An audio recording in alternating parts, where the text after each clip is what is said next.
चलो मोदी बाद में सड़क पे जाएंगे अपन कहाँ जाते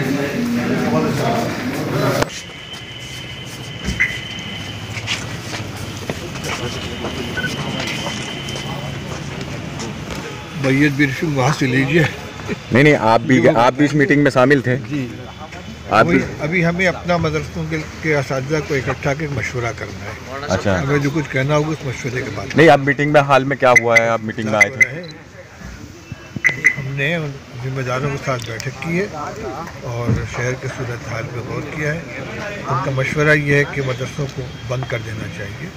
हम असातिज़ा को तमाम मदरसे के जिम्मेदारों को ज़ोहर बाद इकट्ठा करेंगे, मशवरा करेंगे, उसके बाद कुछ फैसला करेंगे। अच्छा, क्या खामोशी क्या है कि आप लोग बोल नहीं रहे हैं इस मामले में?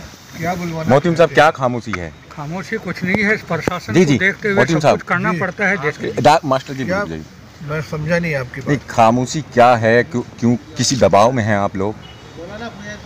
भाई, हालात की बिना पर प्रशासन ये चाहता है कि अदारे बंद कर दिए जाएं।